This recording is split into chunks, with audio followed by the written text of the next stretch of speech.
विपक्षी भनिएका दलहरूको केही हरकतले गर्दा आम मानिसहरूमा, आम भूमिहीनमा, आम सुकुम्बासीमा, विशेष गरी मेरो घरमा, मेरो थरमा केही संशय पैदा गरेको छ। के मानिसहरूलाई अलमल पारिएको छ? आज लाल पूर्जा दिने विषय आएको छ, आज सरकारले दिन्छु भनेको छ, सरकारले लेखेको छ, सरकारले दिन्छु भनेको छ। तर आज कांग्रेस के भन्छ, एमाले के भन्छ? कांग्रेसका सभापति संसदीय दलको कार्यालय अगाडिपट्टि उभिएर लाल पूर्जा दिन्छु भन्ने, अहिले दिन्छु भन्ने, आजै दिन्छु भन्ने। गरिबहरूलाई लाल पूर्जा दिँदै गर्दा कांग्रेसले विरोध गर्ने भन्ने हुन्छ, एमाले विरोध गर्ने भन्ने हुन्छ, माओवादीले विरोध गर्ने भन्ने हुन्छ। देखाउने खसी, खुवाउने फर्सी, त्यही पनि पर्सी भने जस्तो अहिले पनि त्यो भइरहेको छ, अहिले पनि भइरहेको छ। अहिले पनि मैले यस्तो देखिरहेको छु, कांग्रेस यो राष्ट्रसभाको सभापतिले त छाती थाप्छु भन्नुहुन्थ्यो, खगेन्द्र सुनाले बाँके 3 नम्बर क्षेत्रमा छाती थाप्छु भन्थे, कहाँ गयो भनेका छन्? रवि लामी छाने अहिले पनि छाती थाप्न तयार हुनुहुन्छ, गर्दन थाप्न तयार हुनुहुन्छ, काँध थाप्न तयार हुनुहुन्छ। तपाईले ठेक्का लिनु भएको थियो, हामी यो समुदायको जिम्मा लिन आएका हौं। त्यसैले गर्दा यो यहाँका गरिबहरूको त्यो लाल पूर्जा प्रतिको अधिकारलाई यसरी हन नगरियोस्।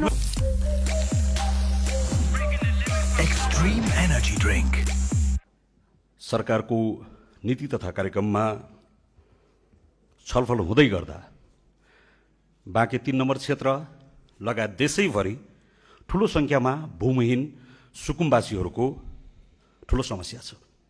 यो समस्यालाई समाधान गर्ने सन्दर्भमा राष्ट्रिय स्वतन्त्र पार्टीको उम्मेदवारको रूपमा व राष्ट्रिय स्वतन्त्र पार्टी निर्वाचनमा जाँदै गर्दा उनले आफ्नो निर्वाचनको प्रतिबद्धता पत्र घोषणापत्रमा के भन्यो भने 100 दिनभित्रमा हामी एउटा मजबुत आयोग बनाउँछौं।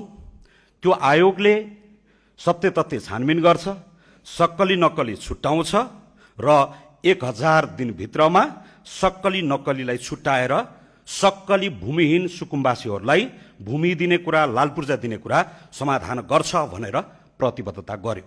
कसको बीचमा? नेपाली जनताको बीचमा, आम मतदाताको बीचमा।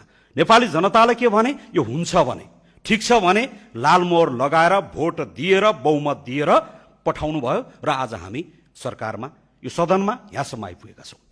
सदनमा आउँदै गर्दा, सरकार बनाउँदै गर्दा सरकारले आफूले प्रतिबद्धता गर्ने अनुरूप यो वाचा पत्रमा लेखे अनुरूप आज त्यो कुरा गर्ने तम तयारी गरेको छ। तर विपक्षी भनिएका दलहरूको केही हरकतले गर्दा आम मानिसहरूमा, आम भूमिहीनमा, आम सुकुम्बासीमा, विशेष गरी मेरो घरमा, मेरो थरमा केही संशय पैदा गरेको छ। के मानिसहरूलाई अलमल पारिएको छ? गरिबहरूलाई जग्गा दिने विषयमा, गरिबहरूलाई न्याय दिने विषयमा, गरिबहरूलाई लाल पूर्जा दिने विषयमा जसरी राजनीति गरिएको छ यो कुरा, यो सामान्य कुरा छैन। सम्माननीय सभामुख महोदय, यसरी कुनै सदनमा कुनै राजनीतिक दलले निर्वाचनमा जाँदै गर्दा कुनै राजनीतिक दलले यसरी जग्गा दिन्छु भनेर पहिलोचोटि छलफल भएको होइन। 2015 सालको निर्वाचनमा जाँदै गर्दा नेपाली कांग्रेसले पहिलो बुदामा के लेख्यो आफ्नो घोषणापत्रमा?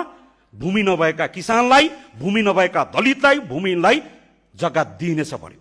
48 को निर्वाचनमा फेरि निर्वाचनमा जाँदै गर्दा नेपाली कांग्रेसले के भन्यो? त्यही शब्दलाई दोहोर्याएर फेरि भूमिहीन सुकुम्बासीलाई जग्गा दिइनेछ भन्यो। 51 को मध्यावधिमा भन्यो, 56 को निर्वाचनमा भन्यो, 64 मा भन्यो, 70 मा भन्यो, 74 मा भन्यो, 79 मा भन्यो, अस्तिको निर्वाचनमा पनि भन्यो। कांग्रेसले भन्यो, एमाले भन्यो, माओवादीले भन्यो, सबैले भन्यो। कांग्रेस आएर भन्यो राणा फालेर दिन्छौं भन्यो, एमाले आएर भन्यो पञ्चायत ढालेर दिन्छौं भन्यो, माओवादी आएर भन्यो राजा फालेर दिन्छौं भन्यो। राणा गयो, पञ्चायत ढल्यो, सरकार राजा गयो, लोकतन्त्र आयो, गणतन्त्र आयो, प्रजातन्त्र आयो। अब केले रोक्यो? देखाउने खसी, खुवाउने फर्सी, त्यही पनि पर्सी भने जस्तो अहिले पनि त्यो भइरहेको छ, अहिले पनि भइरहेको छ। अहिले पनि मैले यस्तो देखिरहेको छु, विशेष गरी बाँके 3 नम्बर क्षेत्रमा जहाँ भूमिहीन बसेका छन्, जहाँ सुकुम्बासी बसेका छन्। 2 मिनेट मैले यो महत्त्वपूर्ण विषय भएको कारणले गर्दा मलाई 21 मिनेट समय दिनुस्। म यो समय लिन चाहन्छु। आज यो सम्मानित सदनलाई, यो घरले, यो थरले लामो समयदेखि यसको प्रतीक्षा गरेको छ।